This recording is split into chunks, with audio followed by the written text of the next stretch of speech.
Ayo, sanbonani, beautiful people. This is your boy Malume Charo 012, aka Dr. Papi Life, baby. You know how we're doing it. We keep it low, but we stay high at the same time. Yazing Chabule Ganchani Bafetu. Today, I have the one and only, but in Petu Riz, no Riz, City, Zegeti. Zegeti. Come back, Ganchani, hot bad luck. Yeah, no, Grendi, otherwise it's keep on, Nandi. It's a pleasure to have you here. Dala ngifuna i-interview lena kahle na vele kudala abantu bangitshela ukuthi uRiz udropile album, everything's on me, sizofika naye kuleyo. But then for the people, I know a lot of South Africa yonke was not futhi South Africa kuphela. It's hard to say it's South Africa kuphela, but then most of the people know you for music yakho in. But I just want to take it like back, like before Riz Madlisa. I don't know ukuthi kudala uRiz Madlisa, but then I just want us to take it back, like from growing up. Like bewumuntu onjani, umuntu yini izinto obuzithanda kanjalo. No, Riz Madlisa awuthi yase Alexander eGomora. Ngikhula efamily negrand ngifundisa umthetho. Sure. I'm a chill guy, ngiyakwazi ukurespect umunye umuntu. Yeah. Like ukukhuphula nomunye umuntu ukum-uplift like. Sure. Yeah, then mina ngiyawuthi grand chill ngizibuyela nje kasi. I grew up playing soccer. That's into bengithanda kakhulu. I was sure ukuthi ezini ngizodlala yona. Ayazi izinto ziyajika. Yeah, so izinto ziyajika. Sengizithole sengenza ama dancing, acting, then kuya nokuya. Then I ended up with nami sengifuna ukuba musician. Kanti luckily vele hayi ngiyakwazi ukuyenza lento le. Okay. Then yangicoma, otherwise ngayeka nebhola. So at that time, kuza bosadlala ibhola nanani, you were Riz Madlisa or like bekbiza bani ke? My name is Clive. Yeah, my name is Clive. Mina ngasu Riz Madlisa ukuchamuka sengicula. Bazokuphaphela ke sebazi ukuthi Clive. But then I think we khulumile and on the previous podcast yeah, siyakhuluma amagama ethu vele igama lami Clive wase 14 Roots eAlexander abantu bayangazi. Then uRiz Madlisa vele igama stage name yami ngizinike yona vele since sengu music industry. Showcase. Sure. Oh wow, cause your journey is so amazing, Riz Madlisa. Like I don't wanna lie, and then abantu abakuthanda for who you are, and you one of the people engasho ukuthi baqale nepiano, because of I think iKhamapeni was 2020 lockdown, which is most of the people like were focusing like besivalele abantu ababefocus ku internet kanti nina ni busy futhi khona into ni focus which is recording and everything. Ungasho ukuthi i-TikTok idlale i-impact engakanani like career yakho? i-TikTok eza kusikudala mina ngicela ukuba nayo.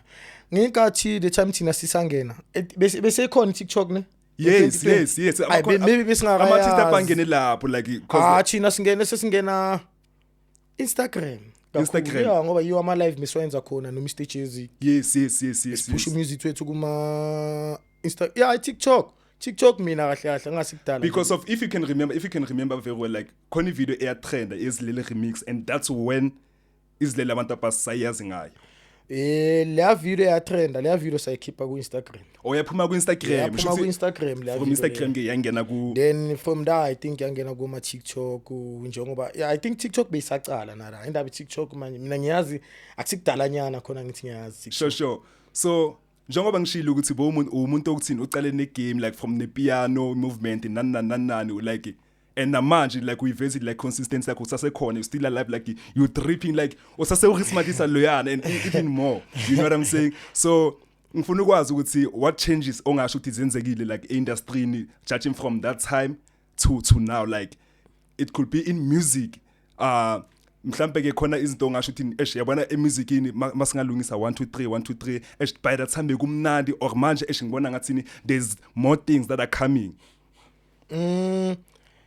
Into engayisho ukuthi like ngispecify mangithi specifying from that ngifuna ukusho ukuthi is piano going somewhere, like is piano here to stay, like to live forever, and why would you say that?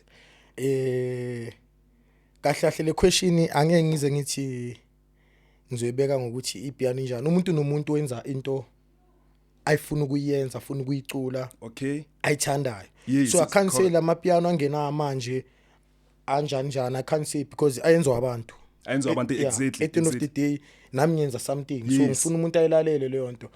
Mina according to me ukuthi into echangeile ukuthi most of the ingoma ezidlalayo kwamele zibe ama trending songs, maybe abanye banokukhohlwa ukuthi kunezingoma ezimnandi bazonaka ezitrendayo, but not ukuthi it's a bad thing. It's not a bad thing, it's a good thing ukuthi for ama coming artist Sure. ukuthi ayuse TikTok ukuthi ezinye ingoma zabo zaziwe out there. So I can't blame you ukuthi kune change, just nje uwe wena wenza into yakho Yes. le wena udume ngayo, then uzohamba ngeflow, then ayikho into engakubhayizisa from there. Shout out, got you. Everything is on me. Your recent project yakho oyikhiphile, what inspired that like from the name igama, like everything is on me? Why everything is on me, and what inspired the album? Mengithi everything is on me, it's my first time in Khipi album. Asikazi Khipi album singamaroto. We've been taking out ama EPs like 5 songs. Oh. Yeah, we keep nje ama EPs ngamaroto ama single. So me it's my first time. Sure. Khipi album. So that's why it was everything is on me. Ngiyaqala ukhiphi album nami I can't believe ukuthi ngikhiphi album. So konke kukimi yimi engikwenzayo ukuthi ezini akuhlangane yonke into iphuma kimi ukuthi le album ivaye. So that's why ngibize everything is on me is because no man, not in a bad way, but then angazwa ngikhohle igama lakhona. There's that, I don't know if it's a EP or what, that but at cover yakhona wenze so. Yeah, it's a EP nayo, first EP yami leyo. Oh, yes, because after I split, first EP yami. Sure. It's called Kwaito na Mamedi. Oh, Kwaito na Mamedi. Yes. Yeah. That's where the first EP yami since it's a split ngamaroto, then manje say sengize ngealbum which is you, everything is on me. Yes. Abantu bangayilalela zikhona ingoma. Yes, make sure you stream that album. Make sure. You have to. Kwamele uyimamele. Yonke into ira. Isound yakho ngasho ukuthi isound enjani Feli? Isound yami mina mhlele ukuthi isound yami abantu once ingoma yaqala yakhala sebayazi ukuthi uRis lo. Yes. Ukuba ne sound ukuthi okay kusasa nami umuntu angalahleki ngeke music wami. Azi ukuthi okay music kaRis it's this one. uRis umuntu walo music. Yes. So yeah, I think ukuba ne sound yakho sometimes kuyasiza. Yeah, kuyakunika lento ukuthi ezini ne uyi1 umile ngayenzekani kwenzekeni but and during the process during the process everything is on me, like what are some of the challenges that you face? Like obviously I don't know ukuthi how it happens ngani ukuthi do you have to like mele ncinge banibani ukuthi abe khona kule ku EP yami mele like what was happening like at the time of no ukuphilisana nabantu abantu vele uphila nabo like now ama artists siyaphilisana so ukuphilisana nje singama artists asiphilisaneni singama artists sizaneni ofuna ifeature ashaye nami ngifuna ifeature kanjalo so I'm glad all those ngibabizile kule feature le kule album bazile. I'm glad ngiyabonga. Thank you Josiah, thank you Zinxumalo, thank you Melono Slizi, Amu Classic sengikhulumela kulabantu abaku industry. Yes, Amu Classic is they also coming. Yeah, then ngibonge namajita ke vela isizile EP, amajita wasemakasi the likes of Abusilunge, Shavud bafethu lapho, Sesh bafethu, shout out. Ngiyabonga ukuthi senze lento kube ibe successful. But then I'm a juvenile, like having a whole professor like on the song, like how did that collaboration come about? Like professor talk, like you need to remember like professor, the one and only. Yeah, no man, Khotman I'm clear saying Khotman sengiphile nalo kahle sengiphila nalo Khotman. Nama advice nje ngathi kahle ngiphila nama Khotman. Sure. Siphilela nabo speaker, ngisiphilela nabo professor, ngiyabonga ama Khotman ama advice. Yonke into engiyenzayo nginokuthatha ema Khotmaneni. Nginokufunda la ukuthi inhleke izikhiphana kule industry kwamele wenzeni ukuthi wenzeni nani but okay sharp prof. uKhotman asingisebenzile nalo. I think sesinengoma ezinile. Hayi uKhotman ngiyabonga nalo. Shout out to uKhotman. Shout out. Yeah, hey, it's inkulu lento angenzele yona ku album. Usengomeni ezingakhi? Yo, let me see. Yeah, I think 3. Yeah, hayi. Shout out to uKhotman. Ngiyabonisa ukuthi siyasizana noKhotman. Siyasizana noKhotman grand. And then in terms of ama visuals nani abantu banga-expectani so far. I don't know how many visuals have you shot and what's coming, what are you working on like. Ama visual akhona. Sengishuthile ivava ngiyibekile. Ngisazoshuthi weekend, ngisazoshuthi yonke into. Mina ngiplan ukwakhipha wonke same time. Ukuthi ngengama video ngenikaya wonke same time bafethi nganikaya ama 1-1. So bofuna ukusinika ama music video i10. Ngizonika maybe 5. Wow bro. So ngibusy na next week ngizoshaya video ngishaya music video weekend next week. Yeah, so hayi ngifuna ukukhipha nje ama video so aphele yonke into seyiphele ukuthi mobuka mawusearch uqala ungisearch yonke into uyayithola. Oh bro, I love how you investing in your craft. Like we are the type of artist like you'll never fall. Like angeke as much as like my brother here was telling me something ukuthi no who was telling me that it's Russell Zuma ukuthi like mele the way so ngakhona manje egamini mele uhambe ngale same pace le uze ngayo, like you were hungry for this industry, but then even right now usahamba ngayo le pace leyo ungasho ukuthi ikwenza to be consistent kangaka because of most of the people umuntu maqala athola something like industry like being popular abantu sebamazi konke ama TV seka relax seka set ama boundaries manje ukuthi la manje man I'll do that in my own time, but then wena njengobusho manje ukuthi yeah, i-album is out there, i-project nayo ikhona abantu bayimamela, but then still uthi uyasho ukuthi kubi kuya ngawo ngathi ungawakhipha i10 but then nje amandla akho uzophela ukuthi ufike ku5. Sure. Into engayisho ukuthi like kule industry ngize ngilambile. Yeah, I'm hungry for it. Not ukuthi ngize ngoba ngithi ngiyacula just for i-hobby, no. Ngizoba consistent because ngiphume kasi. Yeah, see. Ngiphume kasi, ngifamily kasi. Shout out bro. Nginamajite kasi. Yeah. Abantu phuma nabe khoneni. Yeah, so angeke ngithi angilambi. If angilambi kushuthi ngisuthi mina ngisuthanga dog. Sure. Like ngisazopheka. That's why ngithi even now I'm addicted ukuthi ngizopheka ama album. Yeah, sengizinike le nto le ukuthi okay now istudio angithi sikhona. Yes. If istudio sikhona, mone studio lapha ekhaya mfowethu. Ungasiyekeli. Use it. Recorder, usibeke ingoma. I-album yami iqale kanjalo. Sure. Everything is on manje. Yeah. I've been recording. Sure. And putting aside, ngirecord, ngibekele side-ini. Ngihambe ngiyogiga, ngihambe ngiyoyema interview, ngihambe ngivalela ama brands angivalayo. Then and it becomes so simple because nobody also release is awusana pressure, you just select just manje sengiyaselect. I'm hungry. Yeah, I consider otherwise umculo usasemningi ozayo. Kwamele bemningi umculo. But then manje vele say enjoy everything's on me. Yeah, kwamanje say enjoy everything is on me. Obviously uzinxumalo nayo uphethe track ufeature mina nalo liyashisa too much ngiyalibona. Yalipusha ku TikTok, it's a nice thing. Yeah, mina no focus plan ukupheka iEP sesikhulumile kahle kahle. A20 EP. Yeah, mina no focalistic. Uthi izinto sizoshaya i20 EP. Apho ngithanda the way like inipusha ngakhona like yonke into like it's amazing and inspiring as well ukubona ukuthi okay ama Hotman actually abantu abaphuma ekasi njengathi because nathi siphuma ekasi and we try by all means to say okay yazi nathi sifuna ukufana nabo nathi sifuna, and there's a lot of people abashoyo ukuthi mangazibona kufana no Chris Mandlisa, like there's a lot like your impact is something else. And your relationship with La Costa because of it, I can tell. So you know what's crazy, yesterday being nomngane wami and I told him yazi ngithatha ubheka ne interview no Chris Mandlisa uRel Kopotza Mzansi, you know how to but awuzotonta sayini bathi hayi ingonya zokwenza bathi ingonya zokwenza. I was like yo bro, so what's the relationship bena manje nyabona senyakunyaka bona nyaphansi kancane. So I don't know what's the relationship with La Costa because of I think it's last year there was a post Google Instagram yakho where like boshute isto bebeke something le bebeka sliding door see the store is closed, Chris Mandlisa is shopping. Yo bro, no, first ngizocala ngokubonga. Sure. Thank you to La Costa team. Ngiyabonga. Ngintwana sekasi. I can't believe ukuthi nami ngithola into so. Wow. And it's something huge, but something huge. Ngifuna uhlalwazi lapha ekhaya.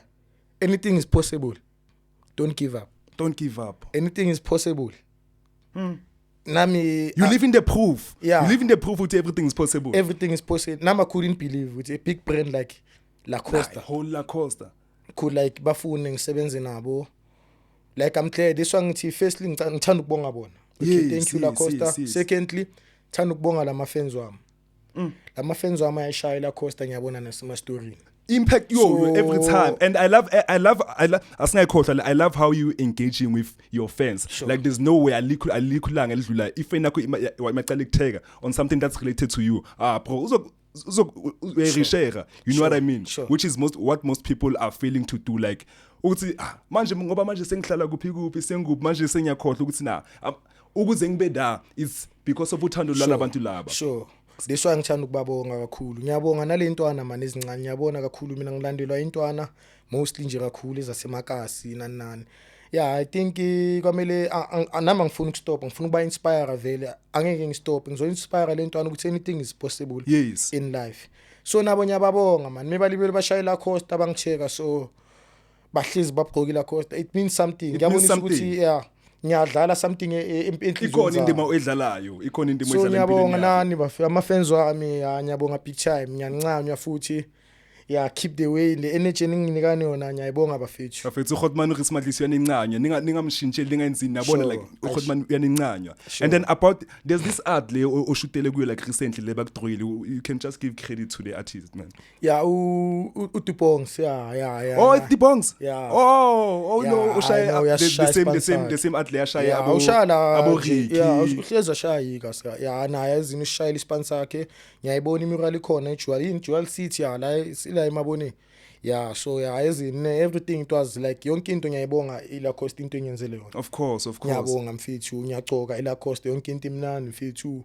So yeah, ngiyabonga kula Costa. What other brands are you working with? No, mfethu brand ezayo. Kwamanje na kufike ne-True Cape le yama-apula. Oh, yes. Like i-brand ezayo to as long as Hispanic ngibona ukuthi nami le ya sharp ngizobenefita nala ngibenefita khona then I will work. Inje i-brand isifunela nje into eclean uzirelaxele nje wena ungaforce ukwenzana ungaforce ukupostani bazozela. That's how mina ngiziphilela ngakhona. Ngiyazipostela ku Instagram, ngizipostela umsebenzi, TikTok ngizipostela umsebenzi. Do you have Facebook as well ne? Yeah, Facebook. Facebook. I think nginayo manje angazi why ngangasayinaki.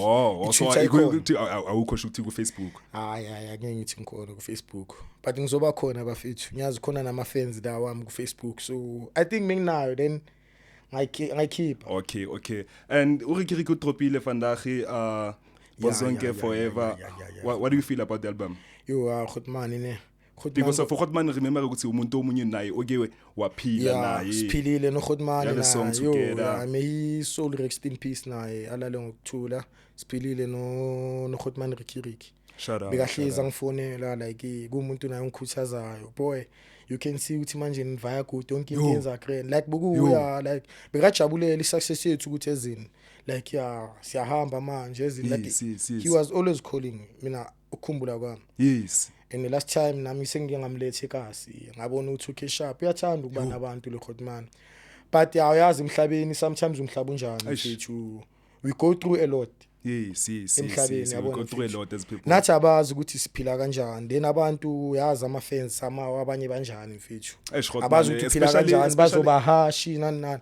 Ngoba mfethu ya disturb kwezinye izinto you see.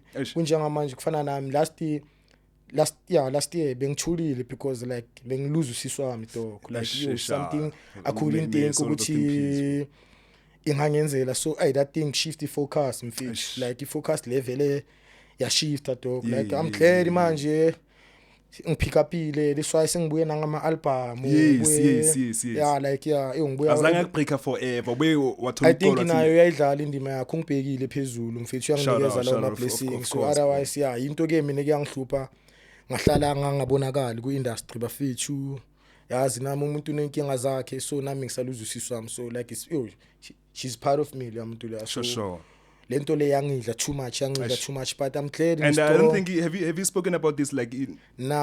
I haven't spoken ngayibhala ku story nje ku Instagram like ngazisa ama fans ukuthi why I was quiet because I was too quiet bese ngithulile now so ayang DM aside ama fans dog what's happening yothina phela sibukela kwazi like you know what post status ukuba fethu no benganje na kanje because I was grieving for sister lam so yeah I know mfethu yazi emhlabeni singama artist always abantu kwamele basibone sismilele and then I feel like as people like it could be as supporters or fans we as much as sinithanda so I think it don't have to be about like okay mailing terrorists mailing into I think mele kube that relationship whereby you be able to open up like for instance mongazizwa like lento le ukhulume ngayo because of at some point ngahlangana nawe like and sibonile lezi zinto lezi zenzeka ne umuntu angahlangana nawe khona manje ashesana nawe ngaphandle then akufune boma let's say for instance isithombe angeke understand ukuthi eshuris akikho grand but then kuba uyabona ukuthi kuba simple mawukhulumile ngathi bafethu the reason I was quiet namanje ngisathulile it's 1 2 3 I was going through 1 2 3 noba ngihlangana nawe noba ungangizela ngiphi attitude ngizo understand but then uRis ngiyamazi nje kuphela ukuthi okay uRis ngiyamazi ku Instagram imusic amagigi kuphi the next thing sasa and then abantu bayashoota naye the next thing mina ngiyaza kungifuna isithombe it becomes a problem no leswa ngisho manje ngithi it's rare ukuba nomuntu ongadependela kuye leswa ngithi mina thank you Khotman ngiyanibonga futhi namanje Khotman speaker Khotman professor no ngiyanibonga abekha bafiwa what role ungasho ukuthi bayidlalile empilweni yakho la kubagama credits wabo bafiwa abangachecka njalo but few people that can check up on you they are few dog like umuntu akufonele nje kuphela angafuni next like ugrand leswa ngithi mina Khotman ngiyanibonga ngithathe nangenza ngimncane kunani like ngimncane but the way ngiphilisana ngakhona nabo ngathi impintshi zami la Khotman sure uyabona zanga aba nalile ukuthi lentwana intwana mara ngiyabonga Khotman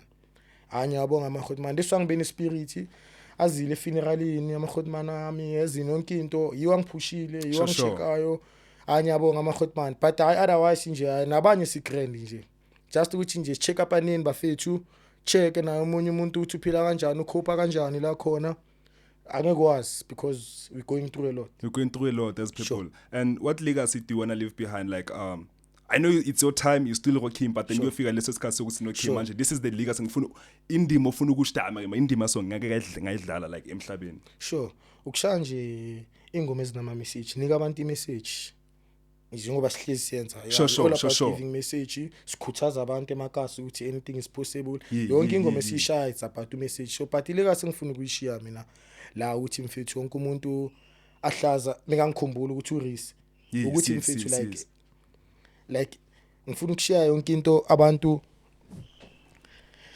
nabo kusasa bayincele lento engishiyayo yes so lento engizenzile nokuthola ama deal kanje nani ukukhuphuka ngisakhuphuka awuphelelanga angikapheleli angisazi ukushiya okuningi abantu ukuthi bangancela kuwo mfethu and then to amachita wasekasi afuna ukuphusha to amachita wasekasi afuna ukuphusha or aphushayo nani obviously uphuma Alexander kasi Alexander Velu yazi it's a township gcwele abantu kanjalo khona wonke umuntu like is all about like growing up development yabo so yipi advice ongabashiyela yona for amachita not only Alexander only but then as a whole nje know ukuthi intwana pusha ntwana if wenza music push if that's ukuthi ubelievela kuyona into ubelievela kuyona ipush ungayiki ungezwa ngabantu bathi so naso abantu bayawisana if wena uzoya umuntu akutshela ukuthi lento iyabheda then now waya ngayo ukuthi lento engenza iyabheda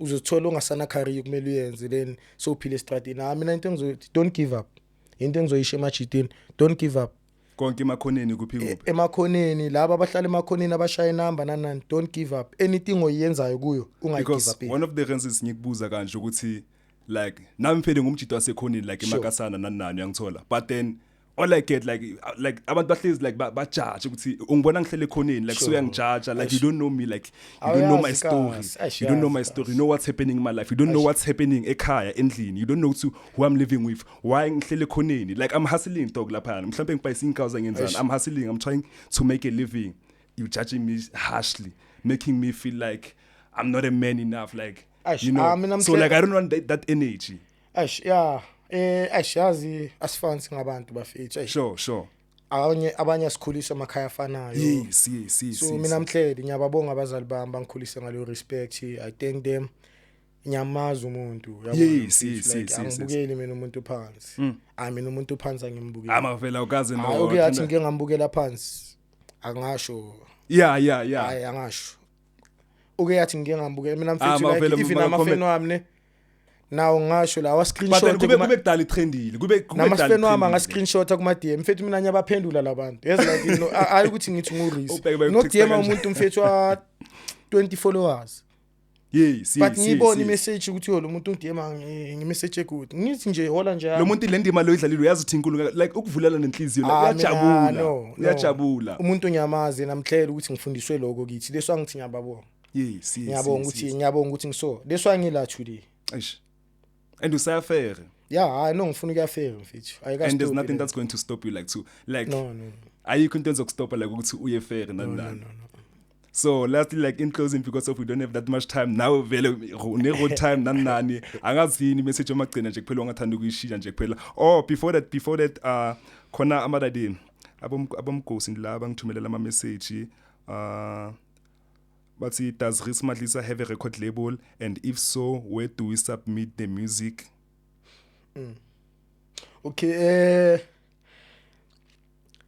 ngiyasiza intwana. Sure. Angithi ngibheka ukuthi ngiyazisayina nani ngoba kwamina ngisasiphusha mina. Oh, yes. Yonke into nginayo, studio sikhona, ziyezintwana ziyazi. Ngiyazifaka, ngiyazigaya go ahead. Sure. Ketha ntwana enza into yakho. Okay. Just mina ngiyidinga ngalelo langa, sengidinga ispan iba khona, iba available. Not to team. Oh, yeah. So yeah, mina into engishuna kakhulu. Umuntu ngiyakwazi ukusiza. Umuntu ofuna ngimsize ngiyamsiza. Yamsiza of course. Not ukuthi ngithi record label ngiyabasayana no. Yona izoyenzeka yeah. Izoyenzeka kwamanje nami ngisazibuilder mina. Angithi angibuya ku split so people couldn't understand. Basijwayele phela bengasinto nawo bosojwayelile ukuthi yeah kube difficult yazi ama splits kuba difficult people don't understand. So but difficult it's like being in a relationship uthatha umuntu nesikhathi eside. Take time ukuthi abantu baka understand ukuthi today is race. Today is but then you coming very well yapheka kamnandi futhi manje I'm begging for your patience abantu ukuthi yeah bayibone imisebenzi yethu it's not ukuthi sihlela sisebenzi no siyasebenza lento besiyenza dala futhi I think mina I think isengikhulile ngommusic ngiyazizwa manje yeah so I don't know why abantu bathi abayizwa lento bebayizwa kucala kuma road party mina manje I've grown to cut that one dala ukhulile ku music there's no way unless when sozosha kanjalo because of it's your voice but then nje otherwise nje kuphela yeah ungasho ukuthi ina growth ikhona nani but then you've always been like what you think you are what you think you are. Sure. Yeah, so like it's one of those things, man. Sure. The next question about how old is Chris Madlisa? Yo, it's 2025. Our future. No, mina bafethu. Yeah, I just tell you la no. Ngicela kunayisha. Sorry bafethu. It's a rap. Abantu abayaziya yilaba abaclose nabo. Do research Google abashashayo flop Google abashashayo flop but then nje phela if you know you know anga reach 30 oh so ma 2K are available anga reach 30 ma 2K available anga reach I'm not 30 years anga ibambi khulekani ngisase kuma 20s. Okay, Chris Madlisa, thank you so much for joining me. This is Releko Poza Mzansi with your one and only host Malume Charo 012 aka Dr. Baby Live baby. You know how we're doing it. We keep it low but we stay high at the same time. Say vala. Danko. Go.